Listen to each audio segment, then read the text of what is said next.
Well, you know, size, it goes along with a lot of other factors. You need a smart guy, you need a tough guy, you need a guy that'll play hard and you know, do the things that we need them to do athletically.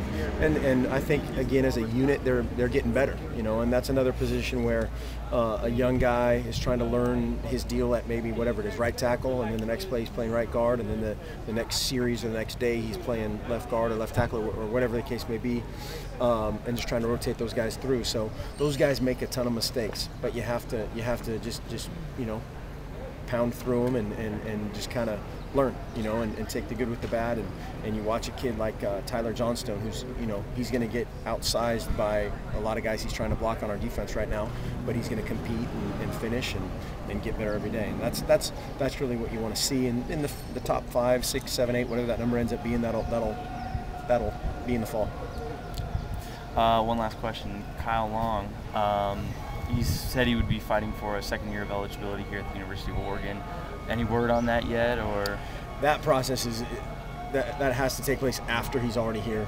All your kind of you hear the phrases like hardships and medical retros, all that has to be done at the end of everything, and so that'll be a process.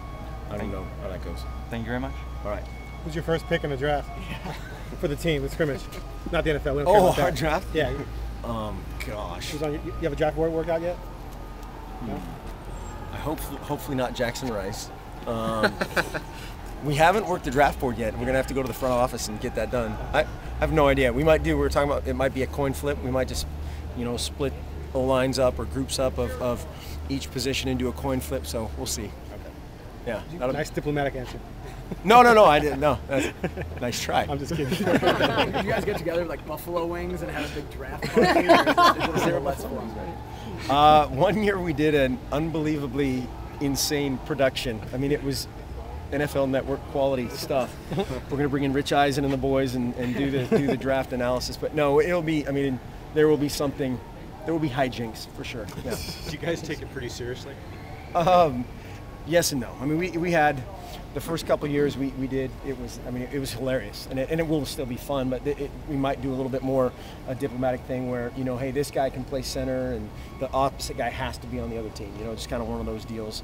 For example, Kenyon and DeAnthony will have to be on opposite teams. Marcus and Brian will have to be on opposite teams, and so some of that kind of just takes care of itself. Give us a grade on the two quarterbacks after week 3 of practice. Incomplete. You know, they're doing some really good things. In general, very happy with the direction they're headed, but they're headed. You know, and we're always chasing perfection, and those guys have been really solid. Decision-wise, just need to, you know, take care of the ball a little bit better here and there. But that's natural. A guy's going to try to force the ball or force a play that's not there because, by God, I'm going to win the job on that one throw. And that's not how it works. They need to, you know, sometimes take off your gunslinger hat and put on your game management hat and just know when to utilize either one. Can you speak to the evolution of DeAnthony? How he's evolving as a player? Darwin?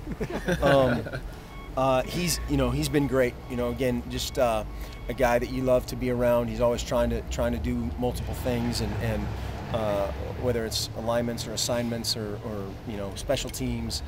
He's just a guy that loves to practice, and we're very fortunate to have a lot of guys like that. Kenyon Barner is exactly like that. You know, a guy that he's not traditionally those guys of that ilk. They're the guys that are the last in line of special teams, and it's the exact opposite in their case, and that's a neat deal to see. Chip said that last year there were certain things he didn't have to worry about because basically he was told these plays won't be called if you were in there. We'll run them for Lamar. Right. Has he moved past that to the point where now whatever play you have, he's in there for? It's a process. You know, again, in spring ball, you might, hey, today we emphasize a little more empty stuff. We emphasize some different things, you know, situationally. And again, you know, maybe he'll go in there and something he's never done before, and that's not going to just be instantaneous. But he's a guy that's going to work at it. You know, he's gonna eventually get it right. And but yeah. Ball's out.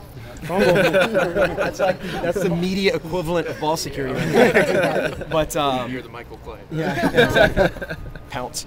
But yeah, he's doing a lot of really good things. Thanks. How are you 3 weeks in? 3 weeks in, just the personally? Yeah. How are just the progress everyone's making? 3 weeks in? How satisfied? Wow. You're never satisfied. I mean, there's a lot of guys that are giving great effort, and all we asked, I think we talked about this before, effort and improvement, daily effort, daily improvement, and I think on that scorecard we've ticked every box. But there's guys that you're asking again to expand their role, to do different things, to kind of get out of their comfort zone, or this is the time of year where you're trying to make them see something that they've never seen before, or believe they can do something they've never done before, and sometimes that works out really well, and sometimes it doesn't. But overall, the effort's been great. I saw you compared Deion Jordan to Terrell Suggs last week. I think has it been that disruptive? I said approaching. He's approaching that. I mean, Terrell was the best player in college football. Yeah. And I think Deion certainly has that ability. It's kind of a similar evolution. Terrell was a high school tailback. Deion was a high school receiver. And Terrell was a guy that was just always really fast. And Deion's kind of been a guy he's just a fast guy. Yeah. But he's really added to his arsenal, and Coach Az does an awesome job with those guys technically. Yeah. And he's got some counters and some different just technical things that I mean, the guy is really, really good. And he's definitely, I can't remember how many sacks Terrell had his junior season, but it was a lot. Yeah. And in practice, we literally had to, he couldn't practice. And so he's getting to that level. He's a tremendous player. How confusing can it be what you guys do defensively and the evolution of that 4-3 to 3-4, the hybrid and all that? Obviously, Deion and Kenny Rowe was so good in that. How confusing can that be for a quarterback? Pre-snap, I think, how he only prides himself on that. Making the guys think, not know where the blitz is coming on, what's going on. That's what goes into that for a quarterback, I guess, and how tricky can that be based on particularly what you guys do? Sure. It just depends, and there's the great answer, right? Yeah. That's where you have to kind of, as an offensive concept, you kind of want to either minimally protect, and you're gonna release 5 guys, or you're gonna maximally protect. You're gonna either keep 7 or 8 in and protect it and kind of gap it out. And so there's some good and bad there. You might be protected, but you're not gonna have as good a route concept. And there's a lot of different ways you can try to work it, whether it's different formations or different just different things that give indicators. But that's the purpose of a 3-4 is a balanced look by the defense that then becomes unbalanced post snap, and they do a great job of it. Yeah. Thank you, sir. Thanks, guys. Bye, guys.